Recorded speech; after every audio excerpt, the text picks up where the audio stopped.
Hello everyone, எல்லாரும் எப்படி இருக்கீங்க? Welcome to Golden Time. So PGTRB English study சீரீஸ்ல நான் இன்னைக்கு டே 2ல நான் என்னெல்லாம் படிச்சேன் அப்படிங்கறத நம்ம இன்னைக்கு வீடியோல பார்க்க போறோம். சோ டே 2ல நான் காலையில என்னோட வர்க்ஸ் எல்லாம் முடிச்சதுக்கு அப்புறம் இன்னைக்கு நான் படிக்கணும்னு டிசைட் பண்ண டாபிக் வந்து லைஃப் ஆஃப் மில்டன் தான். சோ ஆல்ரெடி நான் சொன்னேன் இல்லையா, so life of Milton original text book என்கிட்ட இருந்துச்சு. சோ அதனால நம்ம ஒரிஜினல் ரீட் பண்ணலாம் அப்படின்னு சொல்லிட்டு அதுதான் ஸ்டார்ட் பண்ணேன். லைஃப் ஆஃப் மில்டன்ல கிட்டத்தட்ட ஒரு 274 பேராகிராஃப்ஸ் கிட்ட இருக்குது.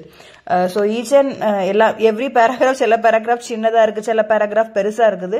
ஆனாலும் நான் என்ன டிசைட் பண்ணிக்கிட்டேன்னா ஃபுல்லா நம்ம ரீட் பண்ணி முடிச்சிடணும். டெய்லி ஒரு 50-50 ரீட் பண்ணுவோம். ஏன்னா நிறைய இருக்குது ரீட் பண்றதுக்கு. ஸோ மொத்தமா ஒரே நாள்ல ரீட் பண்ணா கண்டிப்பா முடியாது. அண்ட் அந்த இங்கிலீஷ் நம்ம அண்டர்ஸ்டாண்ட் பண்றதுக்கு கொஞ்சம் டைம் எடுக்கும். ஸோ நீங்க அதை ரீட் பண்ணீங்கன்னா கண்டிப்பா உங்களுக்கு புரியும். ஸோ நான் என்ன பண்ணேன்னா டெய்லி ஒரு 50-50 ரீட் பண்ண சொல்லிட்டு ஃபர்ஸ்ட் ஒரு ப்ரீவியஸ் டே ஒரு 50 ரீட் பண்ணிட்டேன். ஸோ எப்பவுமே நான் உங்களுக்கு சொல்ற ஒரு டிப் என்னன்னா, எடுத்த உடனே நீங்க ஒரு பேராகிராஃப் ரீட் பண்ணிட்டு உடனே நோட்ஸ் எடுக்கிறத விட அதை ஒரு 1 or 2 டைம்ஸ் ரீட் பண்ணிட்டு அதுக்கடுத்து நோட்ஸ் எடுத்தோம்னா நம்ம அந்த இம்பார்ட்டன்ட் பாயிண்ட்ஸ் மட்டும் எடுப்போம். ஸோ ஃபர்ஸ்ட் டைமே நோட்ஸ் எடுக்கும்போது நம்ம என்ன பண்ணிடுவோம் அப்படின்னா, எல்லாமே இம்பார்ட்டன்ட் அப்படின்னு நினைச்சிட்டு எல்லாத்தையுமே நோட் பண்ண ஆரம்பிச்சிருவோம். நம்மளோட நோட்ஸுமே புக்ல இருக்கிற மாதிரி அப்படியே காப்பி பண்ண மாதிரி ஆகிரும். ஸோ அதை அவாய்ட் பண்றதுக்கு ஒரு 1 or 2 டைம்ஸ் ரீட் பண்ணிட்டு நம்ம நோட்ஸ் எடுத்தா கொஞ்சம் நல்லா இருக்கும். ஸோ நான் அப்படிதான் நோட்ஸ் எடுக்க ஆரம்பிச்சேன். ஸோ இம்பார்ட்டன்டான பாயிண்ட்ஸ் என்னென்ன இருக்கு, என்னென்ன ஹிண்ட் இருக்குது அப்படின்னு சொல்லிட்டு கலர் பெண்ணால நானே மார்க் பண்ணிக்கிட்டேன். சோ அப்படி இருந்துமே என்னால ஃபுல்லா அந்த 50ஐயும் எழுதி முடிக்க முடியல. நான் ஒரு 1.5 hour 2 hours டைம் செட் பண்ணிருந்தேன். சோ அதுக்குள்ள என்னால ஒரு 37 கிட்ட தான் எழுத முடிஞ்சது. சரி, அதோட போதும், நம்ம நெக்ஸ்ட் டாபிக் மூவ் பண்ணலாம்னு சொல்லிட்டு கொஞ்சம் போயம்ல சின்ன சின்னதா இருக்கிற போம்ஸ் ஒரு 4-5 போம்ஸ் கவர் பண்ணேன். சானட்ஸ் ஒரு 2-3 கவர் பண்ணேன். அண்ட் டிராமா வந்து கொஞ்சம் நான் யூடியூப்ல தான் இப்போதைக்கு நம்ம, ஏன்னா கேரக்டர்ஸ் எல்லாம் நம்ம மைண்ட்ல ஸ்டிக் ஆகணும் இல்லையா. சோ அதனால கிச்சன்ல வேலை பார்க்கும்போது சின்ன சின்ன ஒர்க் பண்ணிட்டு இருக்கும்போது எல்லா டைமுமே என்ன பண்ணுவேன்னா அந்த டிராமாவை நான் பிளே பண்ணி விட்டுருவேன். சோ அந்த டிராமாவோட சம்மரி நம்ம கேட்டுட்டு இருக்கிற மாதிரி பிளே பண்ணி விட்டுருவேன். சோ அதுக்கப்புறமா என்ன பண்ணேன் அப்படின்னா, கொஞ்சம் எம்சிக்யூஸ் நம்ம கிட்ட ஏதாவது நம்ம ஓல்ட் கொஸ்டின்ஸ் இருந்தாலோ இல்ல நம்ம கிட்ட ஏதாவது ஒரு அகாடமி புக்ஸோ எது இருந்தாலுமே அதுல கொஞ்சம் நமக்கு previous year questions, model questions எல்லாம் இருக்கும் இல்லையா. ஸோ டெய்லி ஒரு 200 to 300 கொஸ்டின்ஸாவது ரீட் பண்ணணும் அப்படின்னு மைண்ட் செட் பண்ணி வச்சுப்பேன். பட் என்னால ஒரு சம்டைம்ஸ் 50 தான் ரீட் பண்ண முடியும், சம்டைம்ஸ் 100 தான் ரீட் பண்ண முடியும்.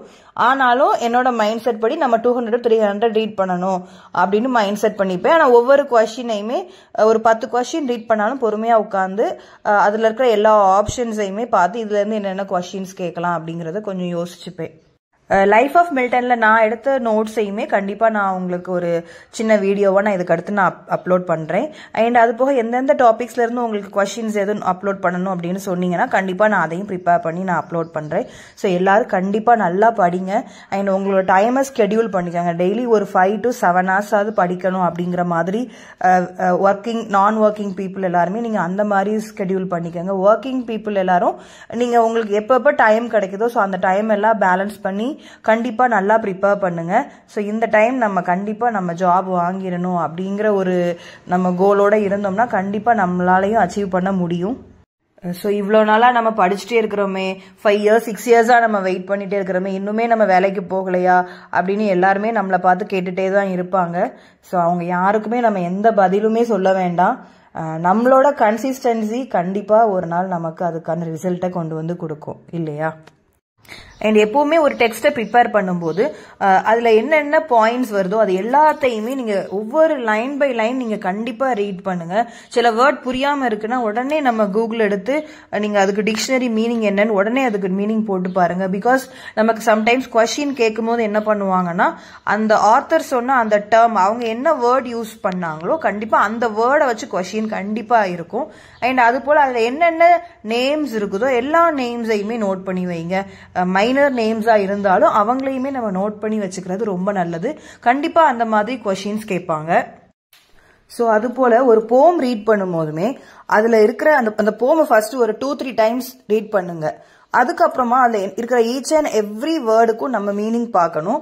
அண்ட் அதுல ரைம் ஸ்கீம் என்ன இருக்கு, என்ன ஸ்டான்ஸா ஃபார்மேட்ல எழுதியிருக்கிறாங்க, என்னென்ன அதுல ஃபிகர் ஆஃப் ஸ்பீச்சஸ் இருக்குது அப்படிங்கிறது எல்லாமே அந்த போம்லயே உடனே நம்ம மார்க் பண்ணி வைக்கணும். ஸோ அது எதுல பப்ளிஷ் ஆயிருக்குது, எந்த இயர் எழுதுனாங்க, எந்த இயர் பப்ளிஷ் பண்ணிருக்காங்க.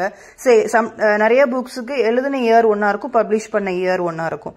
ஸோ நம்ம இது ரெண்டுமே கொஸ்டின்ல கேட்பாங்க. ஸோ நம்ம அதையுமே நம்ம நோட் பண்ணி வைக்கிறது it is very very mandatory. And அது போல சில போயம்ஸ் பாத்தீங்க அப்படின்னா யாராவது ஒருத்தரை இன்ஸ்பயர் பண்ணி எழுதியிருப்பாங்க, ஸோ இல்லைன்னா இன்ஃப்ளூயன்ஸ் ஆகி எழுதியிருப்பாங்க. ஸோ அந்த பர்சன் யாரு, அவங்கள பத்தின பயோடேட்டாவும் நமக்கு தெரிஞ்சிருக்கணும். ஸோ இந்த மாதிரி எல்லா இன்ஃபர்மேஷன்ஸுமே கண்டிப்பா அந்த போயம்லேயே எழுதி வச்சுக்கிட்டீங்கன்னா அது ரொம்ப யூஸ்ஃபுல்லா இருக்கும். ஸோ கண்டிப்பா நல்லா ப்ரிப்பேர் பண்ணுங்க. வேற எதுவும் டவுட்ஸ் இருந்தா காமெண்ட் செக்ஷன்ல சொல்லுங்க. தேங்க்யூ.